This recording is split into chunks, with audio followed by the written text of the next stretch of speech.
Sejak pertemuan kami di awal, belum pernah Habib Sagaf ini mau tangannya dicium.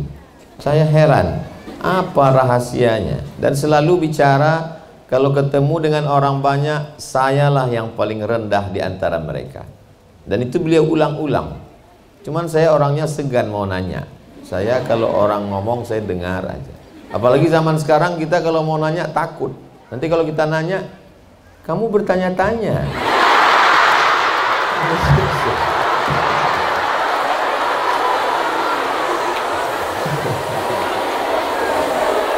Jadi saya nggak nanya, saya diam.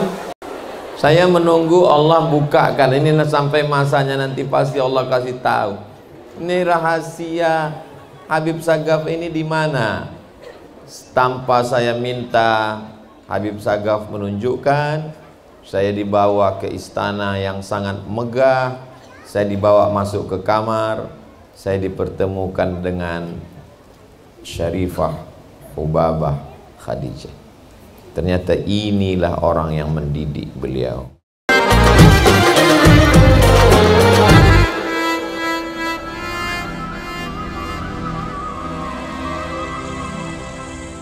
Bismillahirrahmanirrahim. Assalamualaikum warahmatullahi wabarakatuh. Alhamdulillah wassalatu wassalamu ala rasulillah sayyidina wa maulana wa syafi'ina wa zuhrina wa qurrati a'yunina Muhammad wa ala alihi wa sahbihi wa man da'a bi da'watihi wa istanna bi sunnatihi ila yaumi liqa'i rabbih wa ba'du. Sayyidi al-Habib Hasan Baharun wa usulihi wa furu'ihi wa jami'i ahli baitin Nabi SAW at-tahirin at-tayyibin wa ala hadhihi niyyah wa kulli niyatin salihah. Al-Fatihah. A'udzu billahi minasyaitonir rajim. Bismillahirrahmanirrahim. Alhamdulillahi rabbil alamin arrahmanir rahim maliki yaumiddin iyyaka na'budu wa iyyaka nasta'in. Ihdinas siratal mustaqim siratal ladzina an'amta 'alaihim ghairil maghdubi 'alaihim waladdallin. Amin. Al-Hubabah Khadijah hafizahullah, Sayyidi Al-Habib Sagaf Baharun, Sayyidi Al-Habib Muhammad bin Anis, Sayyidi Al-Habib Ja'far, Ustaz Aslam, Ustaz Hendri, Ustaz Ozi, beserta para asatiz, para santri semuanya, insyaallah semuanya dimuliakan Allah Subhanahu wa taala. Amin ya rabbal alamin. Kalau tuan pergi ke Makkah, jangan lupa membawa rendang Padang. Sudah lama saya tausiah, baru ini ada 7.000 perempuan memandang.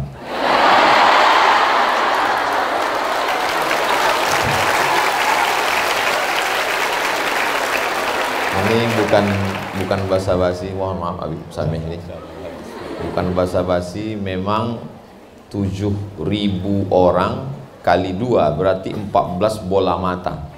Ini memang baru kali ini. Inilah rasanya perempuan yang paling banyak. Untungnya ditemani oleh Habib Muhammad bin Anis, Habib Ja'far dan para habaib. Apa kira-kira rahasia mengapa Allah Subhanahu wa taala memberikan amanah 7.000 perempuan untuk dijaga oleh keluarga besar Sayyidi Al-Habib Hasan Baharun?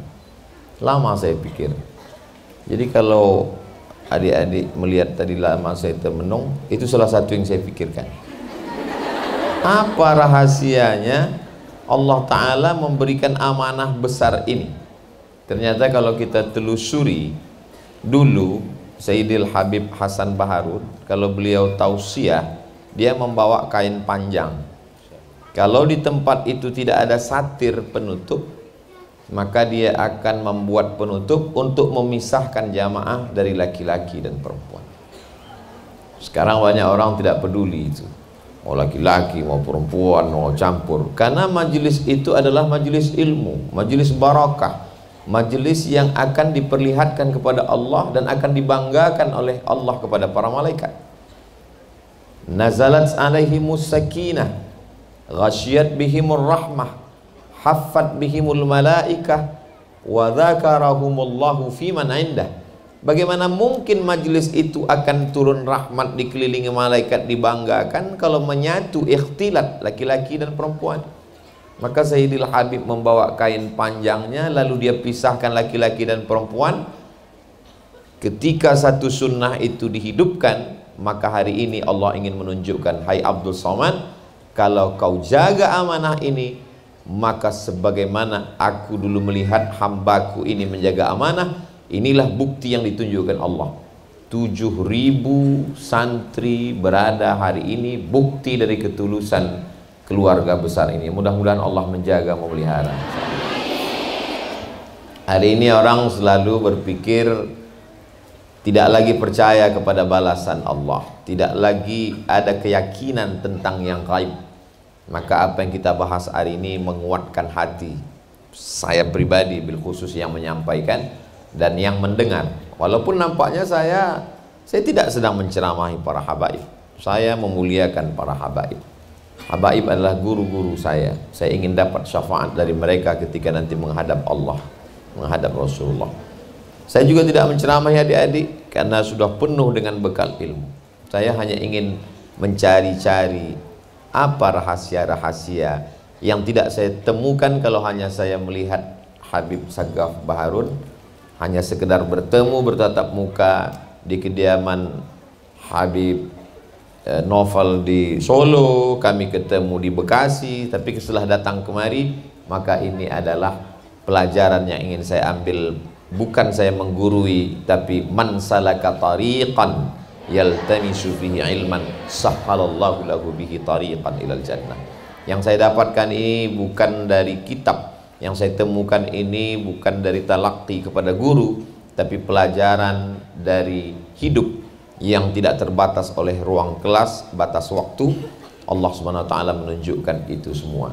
Dan mudah-mudahan apa yang kita kaji malam ini didengar oleh saudara-saudara kita, karena mereka juga menonton channel Taklim Ustadz Segap Baharun. Subscribe, like, share, and comment.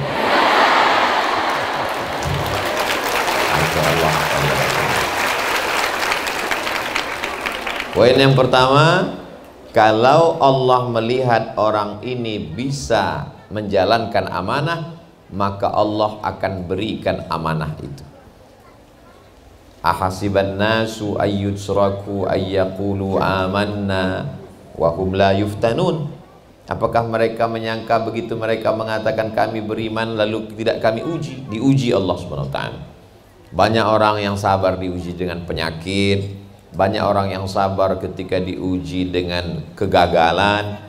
Itu makanya di rumah sakit banyak orang bertasbih. Tapi ketika sehat, tasbihnya digantungkan ke mobil, tangannya megang handphone. Itu menunjukkan orang lebih ingat Allah ketika sedang sakit, ketika sedang sulit, ketika sedang bangkrut. Tapi ujian di atas itu semua adalah ujian tertinggi, ujian popularitas. Ketika kita sedang berceramah, dilihat orang banyak, turun, apalagi komen-komen itu, Masya Allah. Banyak yang menduga saya tidak baca komen karena saya tidak pernah komen. Saya baca itu komen. Saya nggak komen karena saya nggak tahu passwordnya. Passwordnya dipegang oleh admin. Saya nggak tahu kalau admin ini membalas mengatasnamakan Ustaz Abdul Somad. Jadi ketika mereka mengatakan nggak usah dikomen, Ustaz nggak baca, saya baca. Sesungguhnya Allah SWT sedang menguji. Apalagi komen-komennya itu, mohon maaf Habib kalau keceplosan luar biasa. Komennya itu kadang yang di luar nalar manusia. Apalagi kalau dia masuk ke DM. Maka saya usahakan halakam ru'un lam ya'rif qadrahu. Orang celaka, orang yang tidak tahu hakikat dirinya. Kalau kita sadar kita akan jahat dengan medsos ini, maka kita serahkan passwordnya ke admin, maka kita tinggal minta, nanti selesai acara minta fotonya, pilih mana yang tepat, admin yang mengupload, lalu kemudian kita tinggal lihat berapa like-nya, berapa dislike-nya. Tapi like yang paling terpenting adalah like dari Allah Subhanahu wa ta'ala. Mudah-mudahan pertemuan kita ini di like oleh para malaikat. Karena kalau cerita masalah like manusia, berapa banyak peminum khamar, mohon maaf, pezina, pemabuk di like oleh manusia. Kalau buat katakan yang nonton tausiah, viewer, follower banyak, viewer pelaku maksiat lebih banyak. Kalau dikatakan tablik akbar di tanah lapang ribuan, yang tidak hadir puluhan ribu lagi. Maka sesungguhnya beban ke depan adalah jaga amanah yang diberikan Allah ini, maka ke depan Allah akan berikan yang lebih besar. Contoh real nyatanya seperti yang terjadi di Darul Lughah wa Da'wah. Mudah-mudahan semua yang menyaksikan mengambil pelajaran, insyaallah. Ini poin yang pertama. Poin yang kedua, sejak pertemuan kami di awal, belum pernah Habib Sagaf ini mau tangannya dicium. Saya heran, apa rahasianya? Dan selalu bicara, kalau ketemu dengan orang banyak, sayalah yang paling rendah di antara mereka. Dan itu beliau ulang-ulang.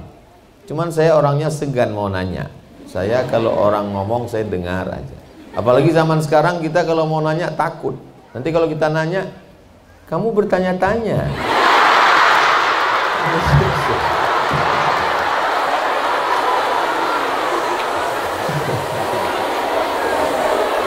Jadi saya nggak nanya, saya diam. Saya menunggu Allah bukakan. Ini sampai masanya nanti pasti Allah kasih tahu. Ini rahasia Habib Sagaf ini di mana? Tanpa saya minta, Habib Sagaf menunjukkan. Saya dibawa ke istana yang sangat megah. Saya dibawa masuk ke kamar. Saya dipertemukan dengan Syarifah Hubabah Khadijah. Ternyata inilah orang yang mendidik beliau. Dari mulai sholatnya sampai hari ini, sejak kecil, sejak masa awal akil balik, khatam Qur'annya, pendidikannya, doa-doanya, munajatnya. Oh, rahasianya di sini.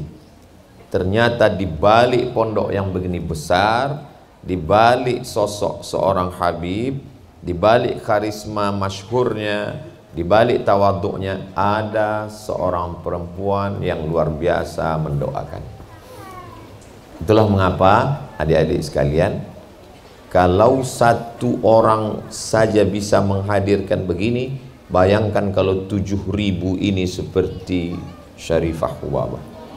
Syarifah Hubabah Khadijah, saya yakin dan percaya kalau 7.000 ini punya anak 7, bayangkan 20 tahun akan datang berapa orang seperti Habib Sagaf Baharun yang akan lahir mencerahkan umat ini, insya Allah. Suara politik umat Islam hanya 30% survei.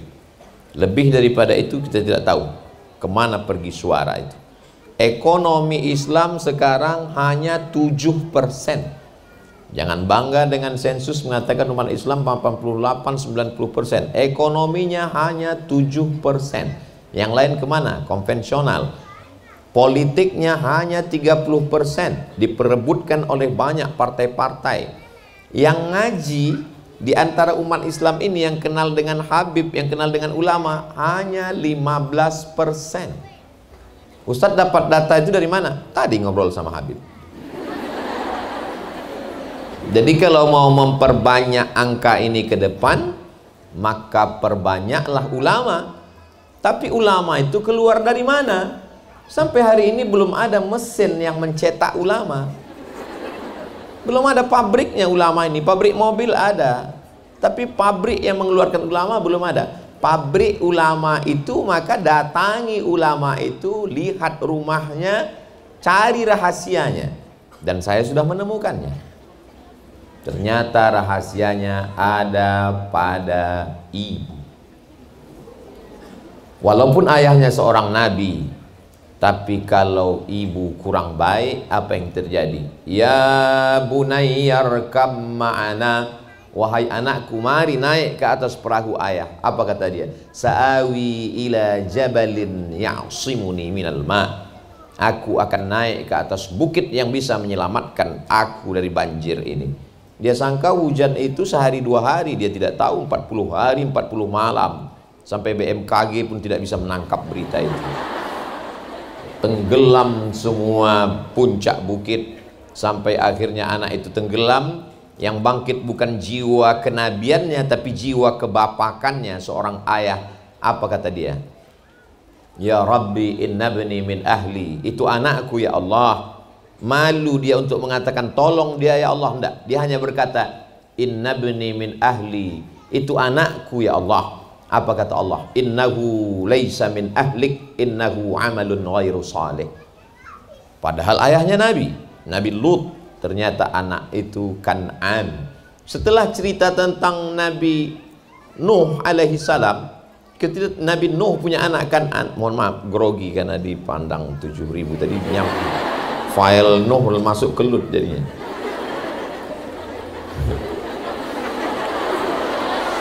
Nanti sebelum diupload diedit dulu, takutnya nanti ada komen di bawah grogi nih.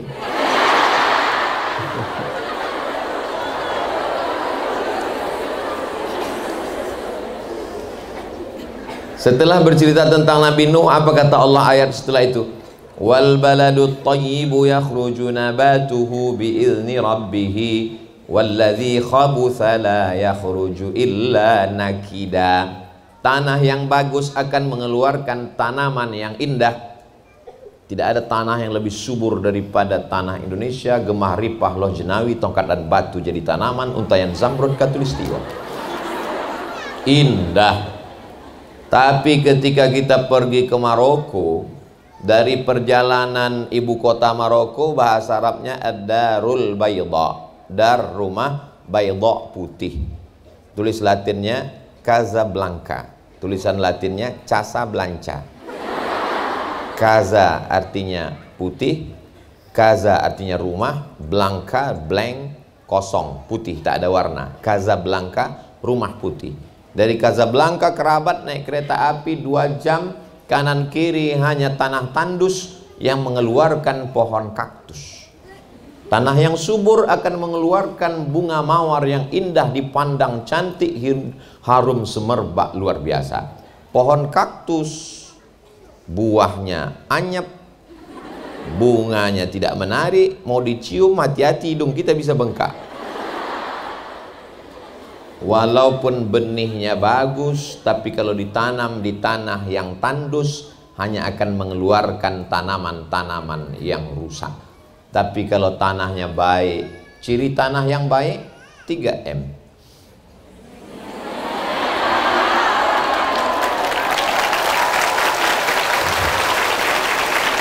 Masya Allah, tabarakallah.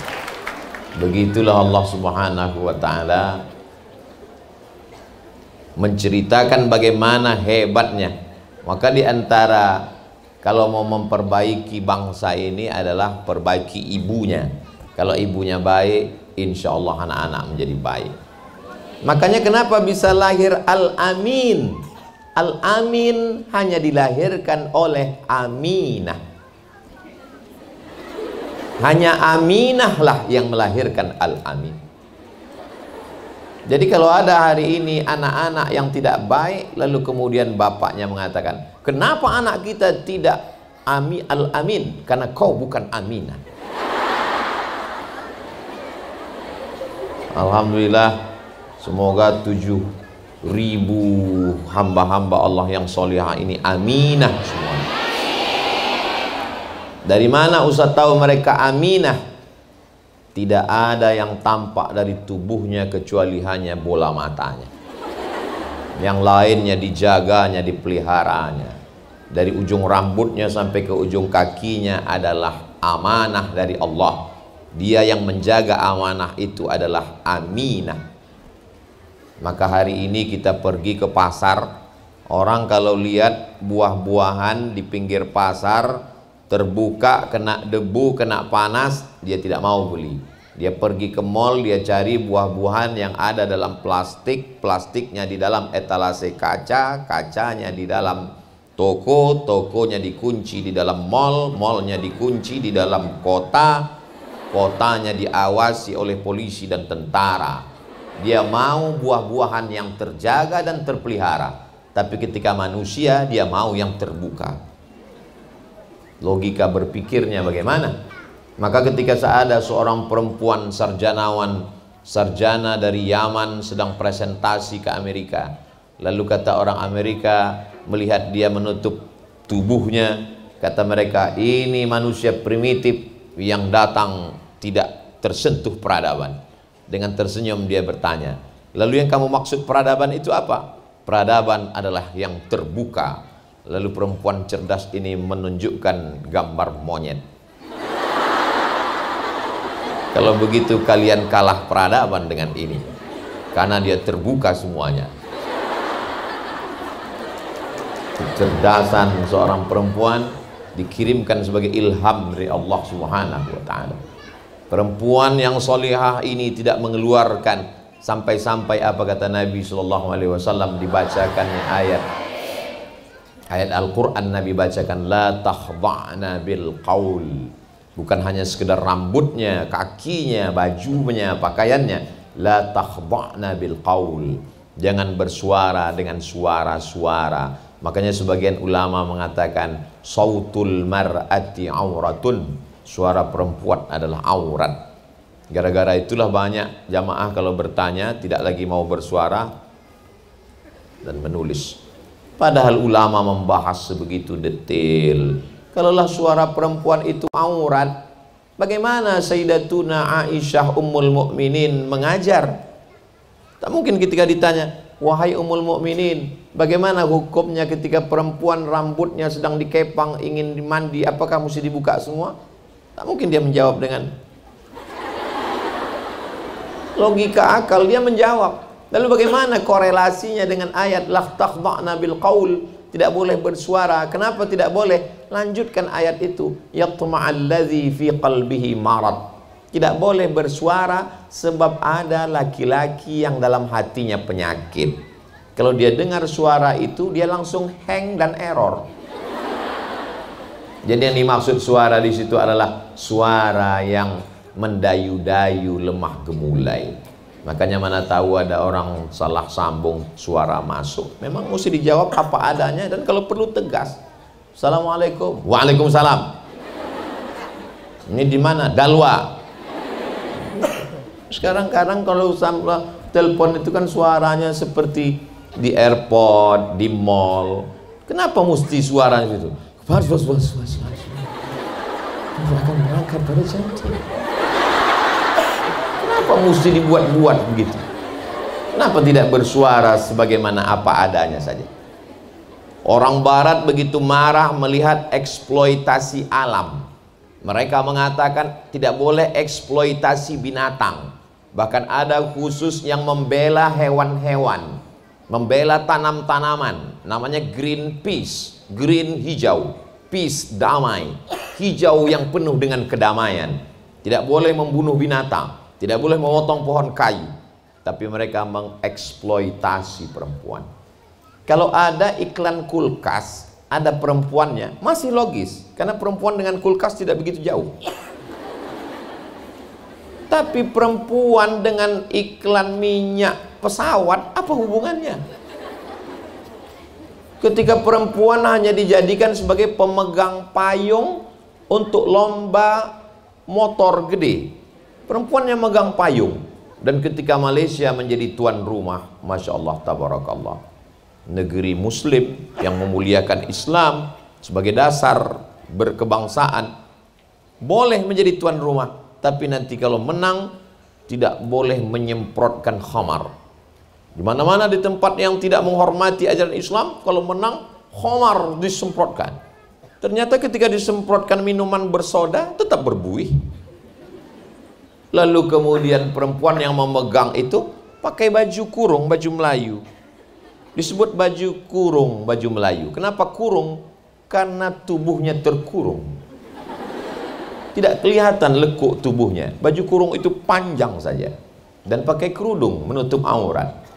Dan ternyata terjadi, terwujud, tanpa harus mengeksploitasi perempuan. Perempuan dalam Islam bukan tidak boleh beraktivitas, tapi ini ayatnya jelas Ustadz, waqarna fi buyutikunna, menetaplah kamu ke rumah. Betul, tapi Al-Quran itu tidak boleh difahami tanpa melihat konteks pada kehidupan Nabi Muhammad SAW. Suatu ketika Nabi melihat Asma binti Abi Bakar membawa makanan onta di atas kepalanya. Nabi membantunya mengangkatkan dan membawanya pulang. Nabi tidak ada marah. Seandainya Nabi marah, ya Asma, jangan lakukan ini, berarti hadis qauli. Tapi Nabi membawa pulang menunjukkan hadis takriri. Kita tahu ada hadis fi'li, ada hadis qauli, ada hadis takriri. Persetujuan Nabi terhadap perbuatan Asma menunjukkan perempuan boleh beraktivitas. Itu dasar pengambilannya, kata Syekh Atiyah Saqar dalam kitab Fatawa Al-Azhar, kumpulan fatwa-fatwa Al-Azhar. Pada masa pemerintahan Sayyidina Umar ibn al-Khattab, Amirul Mukminin, maka perempuan ada namanya polisi disebut wilayah Hisbah, yang sekarang mungkin kita mengenalnya istilah Satpol PP, untuk menjaga pasar kota Madinah. Dan yang menjadi ketua wilayah Hisbah saat itu adalah Ummu Syifa. Ummu Syifa adalah perempuan. Belum ada sampai hari ini dalam sejarah Ummu Syifa laki-laki. Menunjukkan bahwa perempuan boleh beraktivitas, tentu saja dengan syarat dan ketentuan berlaku. Paling tidak ada 5 syarat. Yang pertama, ada izin dari suaminya. Saya yakin dan percaya adik-adik nanti akan menjadi anggota DPR RI, akan menjadi polisi, akan menjadi tentara, akan menjadi rektor, akan menjadi dokter spesialis, akan menjadi mujahidah fisabilillah. Tapi dia pasti akan izin suaminya, dan dia tidak akan marah, tidak memaksa, dan tidak menuntut, karena dia adalah alumni M3 3M. Lalu kemudian dia tidak berdua-duaan dengan laki-laki yang tidak mahram. La yakhluwanna rajulun ma'amra'atin illa ma'azi mahramin. Tak boleh berdua-duaan dengan laki-laki yang tidak mahram. Alhamdulillah, untuk masuk kemari mesti ada fit and proper test. Banyak tamu di luar tapi tidak dibenarkan masuk. Saya pun sudah lama saya kenal dengan Habib Segaf, tapi baru kali ini saya dibenarkan Allah Ta'ala untuk masuk. Dulu waktu saya belum menikah nggak ada izin untuk masuk kemari. Setelah mata saya pandangan tunduk, baru diizinkan masuk kemari. Tadbirullah, pengaturan dari Allah Subhanahu wa Ta'ala. Lalu kemudian la tusafiranna mar'atun illa ma'azi mahramin.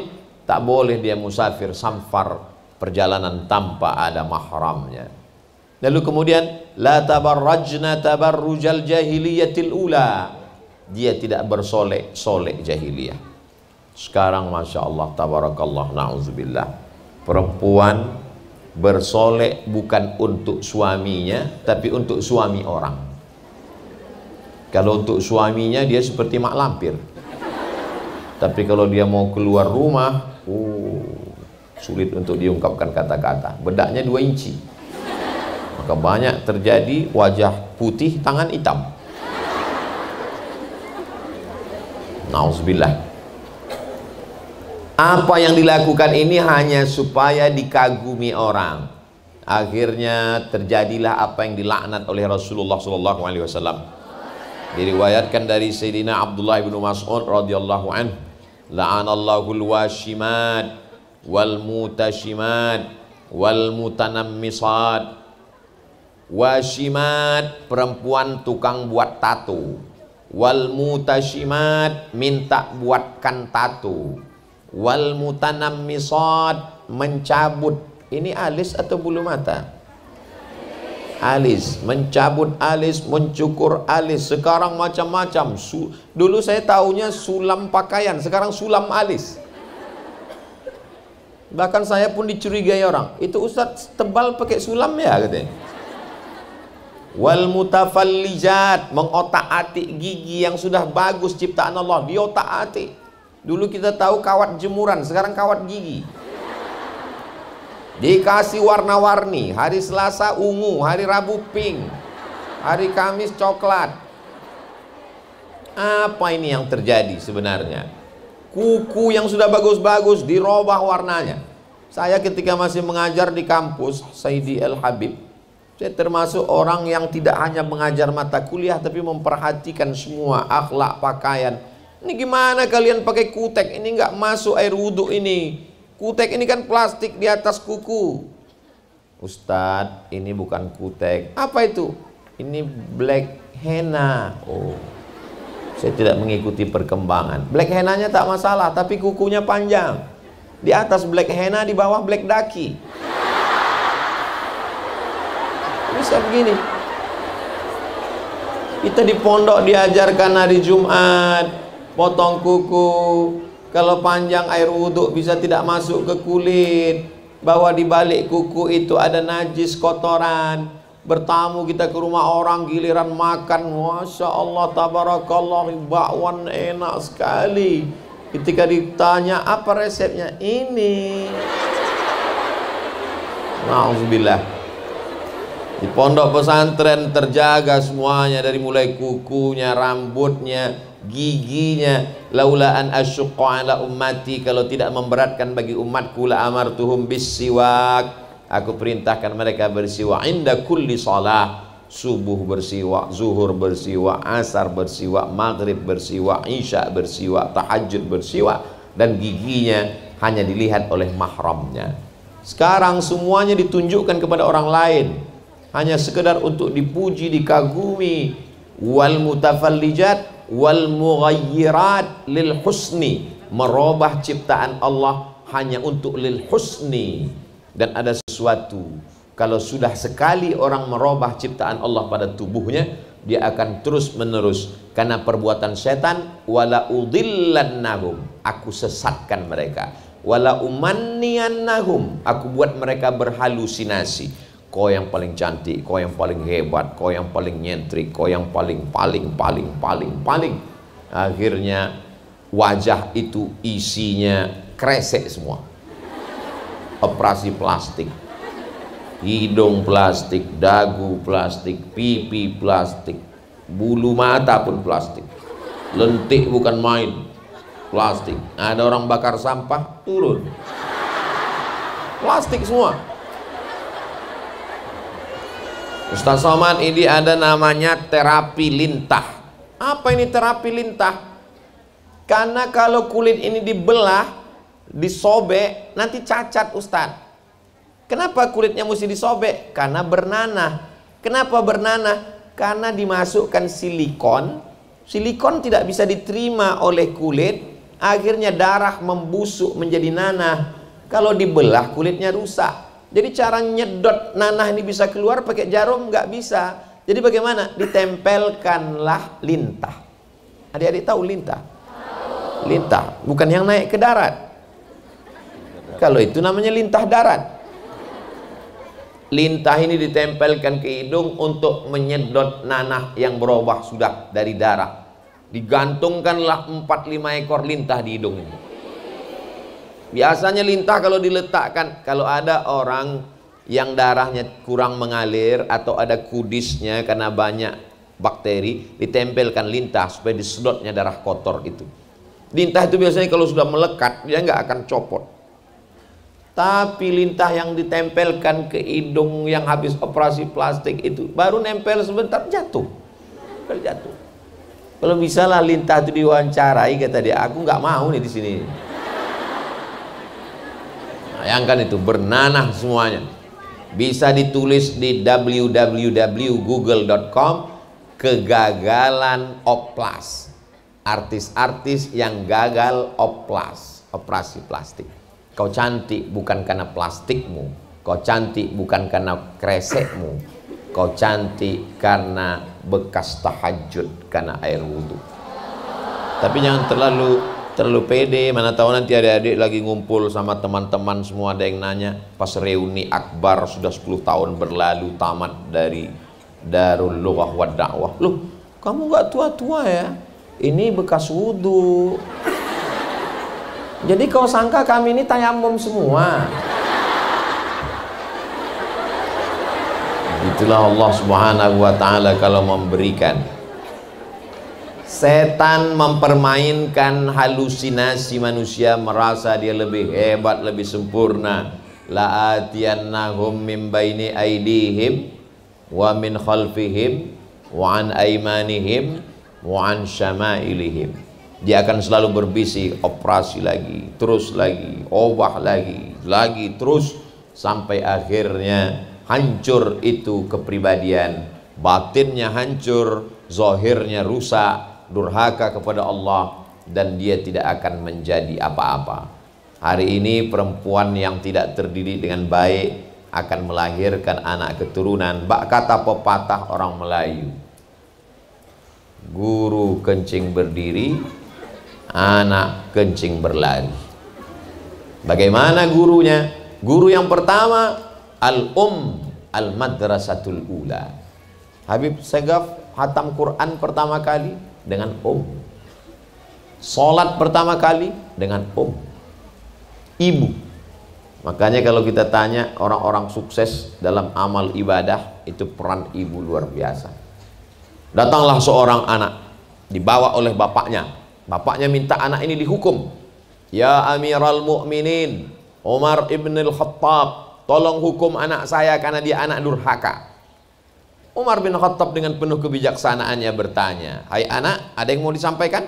Anak ini bertanya, kami sebagai anak ini punya hak tidak, Amirul Mukminin? Kata Umar, iya, kamu sebagai anak ada hak. Apa hak kami sebagai anak? Kata Umar bin Khattab, hak kamu 3. Yang pertama, kamu punya hak untuk punya ibu yang baik. Yang kedua, punya hak untuk nama yang baik. Yang ketiga, punya hak untuk makan yang baik. Kata si anak ini, aku tidak dapat 3-tiganya. Ibuku bukan perempuan yang baik, dan namaku tidak baik. Anak itu dikasih nama Kumbang. Kumbang yang masuk merusak pohon kayu, suaranya. Dan aku tidak diberikan makanan yang baik. Apa kata Sayyidina Umar ibn Khattab kepada si bapak? Laqad aqaqtahu qabla an ya'uqqa alaih. Kau sudah lebih dulu durhaka kepada anakmu sebelum anakmu durhaka kepadamu. Jadi sesungguhnya anak durhaka itu berawal dari ayah durhaka. Ini saya khawatir kalau ceramah ini didengar sama anak-anak kreatif yang suka buat sablon baju kaos, buat di belakangnya anak durhaka karena jawaban ada di depan, bapak durhaka karena tidak memilihkan ibu yang baik. Dia sudah mencari ibu yang baik, dia tidak tahu ibu yang baik itu adalah ibu alumni 3M. Yang baik.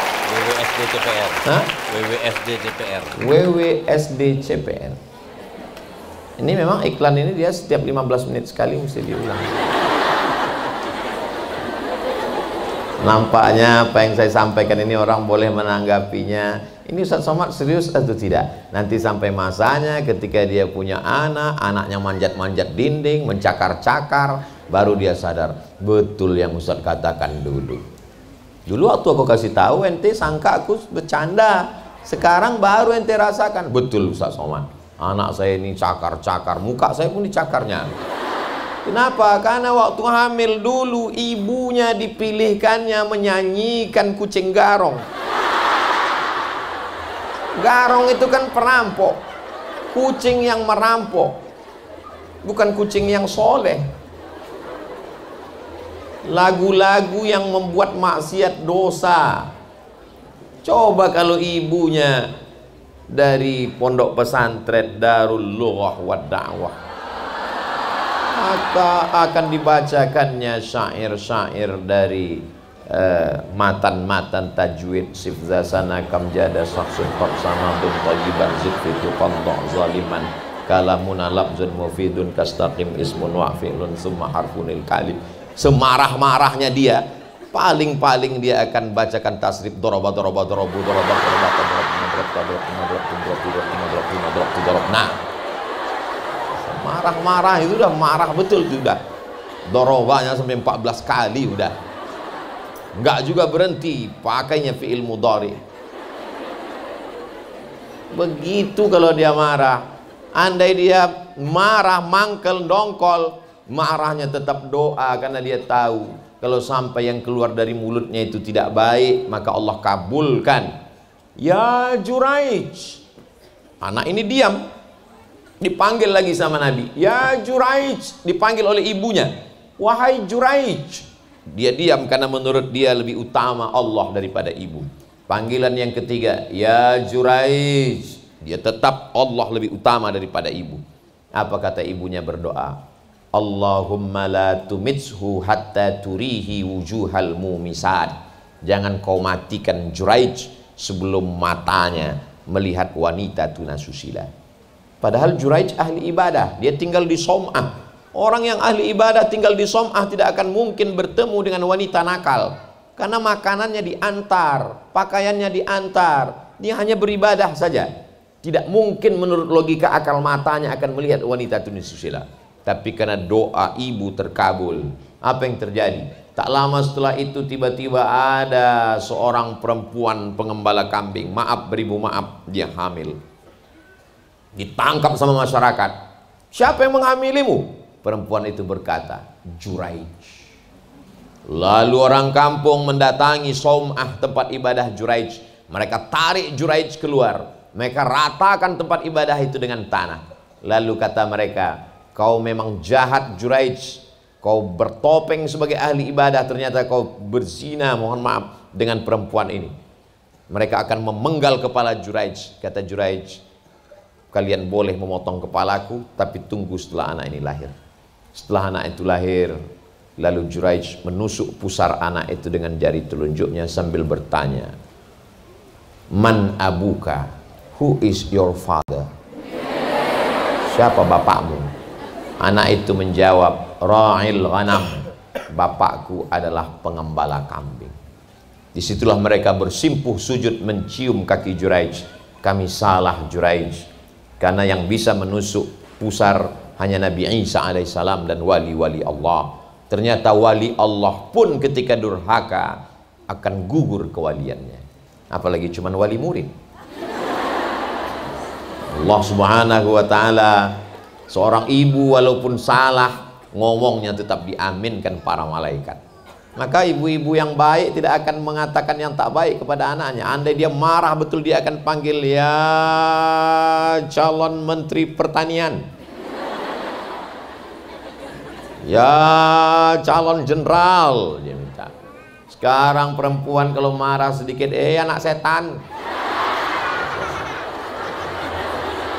Mohon maaf Habib, saya begitulah. Jadi kadang banyak jamaah ini bertanya, kenapa lah anak saya ini seperti setan Pak Ustadz? Ibu dulu bilang gitu. Iya memang betul Pak Ustadz. Doa ibu dikabulkan Allah subhanahu wa ta'ala. Namanya carilah nama yang baik. Tempat kita ini yang paling tinggi ini adalah atap. Atap itu bahasa Arabnya saqfun. Orang yang ilmunya sampai ke atap, saqaf. Karena orang Indonesia susah menyebut saqaf, maka ditulis as-segaf.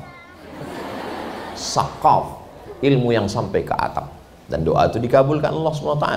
Diberi ibu yang solihah, mendapatkan nama yang baik, diberikan makanan yang baik. Makanan ini hati-hati. Satu piring nasi, saya nggak makan nasi Pak Ustadz, lontong.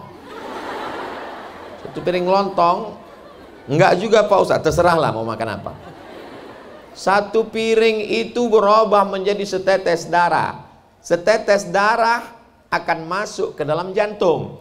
Dari jantung menyembur naik ke atas otak. Dari jantung menyemburkan darah membawa oksigen naik ke otak. Makanya Allah menyebut otak, nasiyatin kazibatin khati'ah. Nasiyatin, ubun-ubun, otak bagian depan. Kazibatin, penipu, pembohong, pendusta. Khati'atin, pelaku dosa. Yang melakukan dosa kan tangan, yang melakukan dosa kan kaki, bukan otak. Otak memerintahkan mata, otak memerintahkan tangan, otak memerintahkan kaki. Jadi kalau ada tangan, kaki, mulut yang jahat, nakal, itu berasal dari otak, dan otak berasal dari darah dari jantung, dan jantung berasal dari makanan. Makanya kata Nabi dalam kitab Al-Mu'jam Al-Kabir karya Imam At-Tabrani, atib mat'amak takun mustajabat da'wah. Jaga makananmu, maka doamu akan dikabulkan Allah. Ibunya baik, namanya baik, makanannya baik. Inilah rahasia Ma'had Darul Lughah wad Da'wah. Ini yang akan kita jaga untuk generasi yang akan datang. Tadi saya mulai 7:30, sekarang jam 8:30 kurang 10. Ustaz Abdul Somad itu di mana-mana 60 menit sesuai yang tertulis di Dalwa Water. Kemarin Ustadz tausiah botol minumannya mereknya dicopot, nggak boleh ada, tapi di Dalwa botolnya ada. Apapun yang perlu kita lakukan zaman ini membangkitkan ekonomi umat. Selama ini Ustaz Somad tausiah 600 ml, betul. Di Dalwa kenapa panjang? Ada buah naga.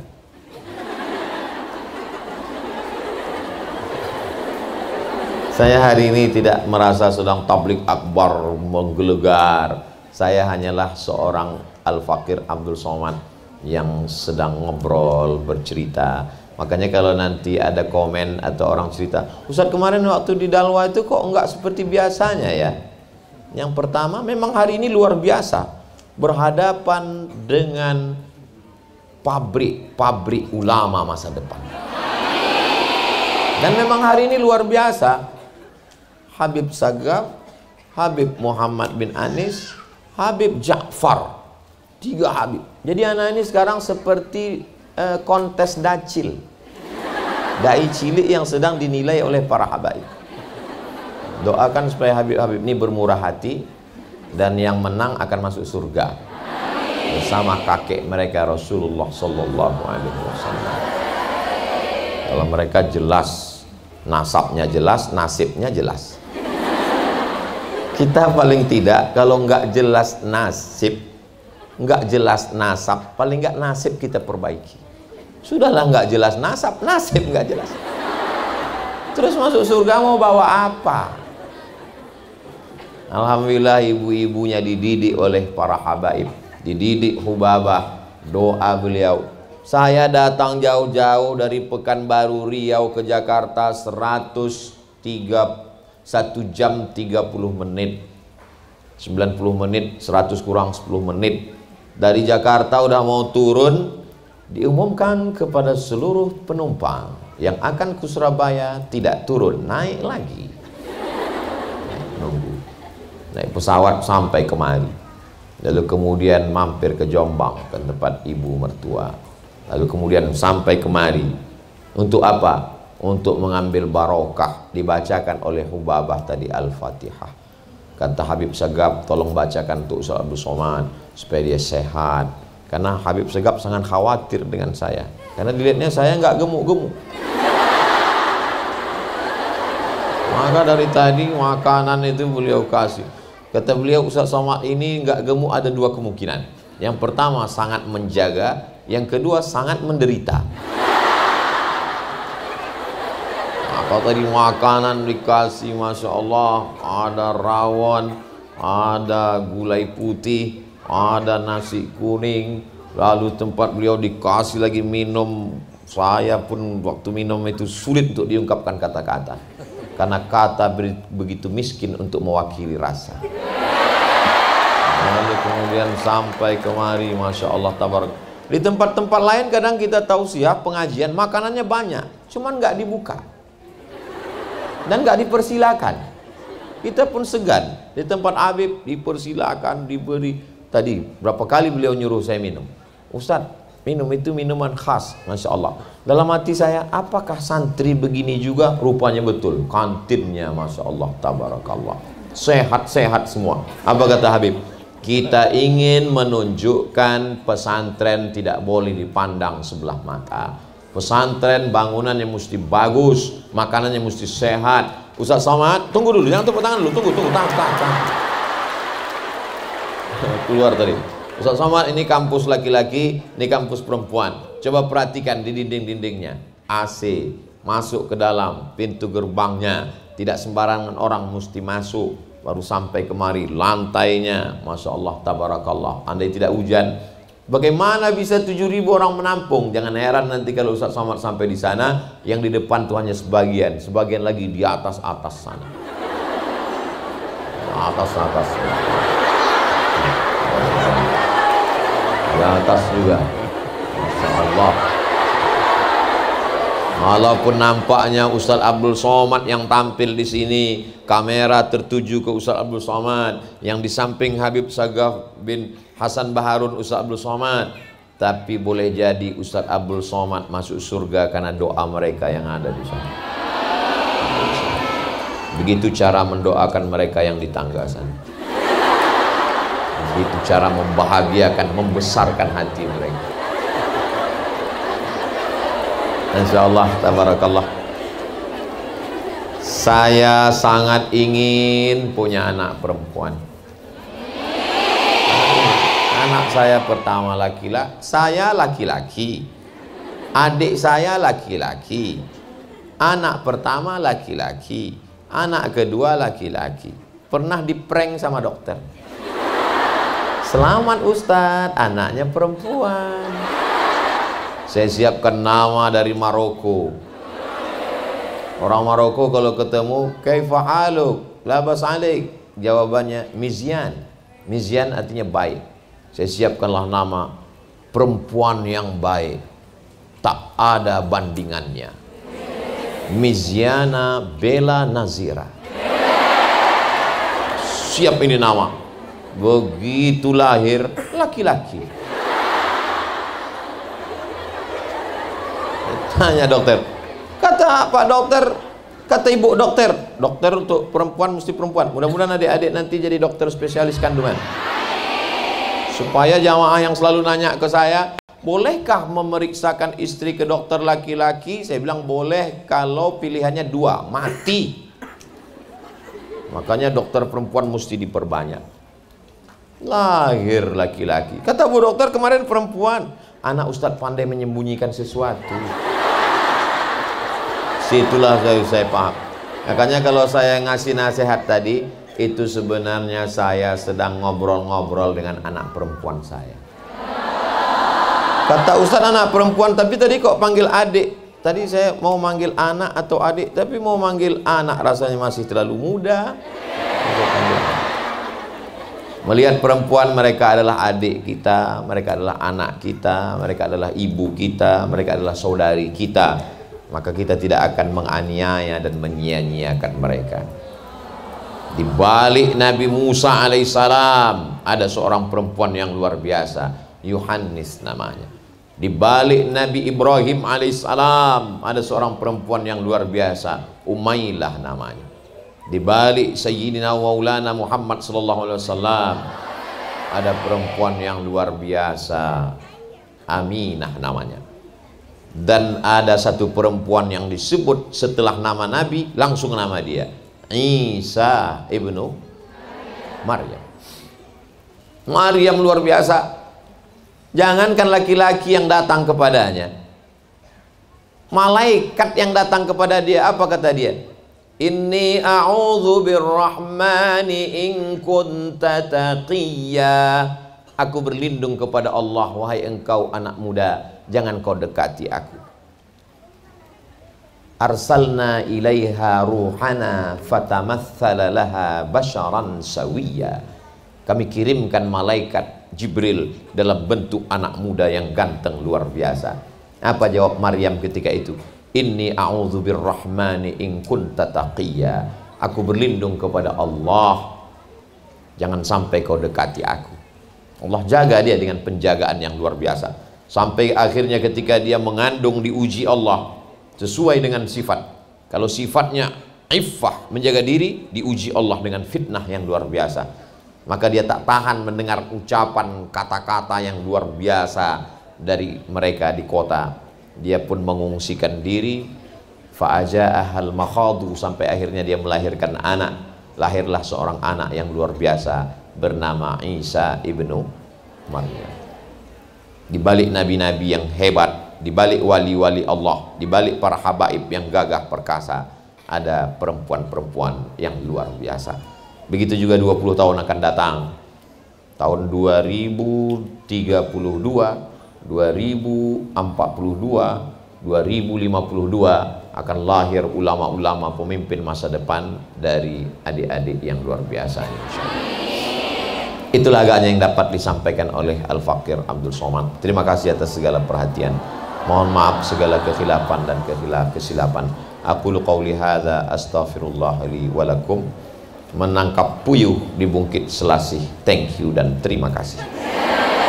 Assalamualaikum warahmatullahi wabarakatuh.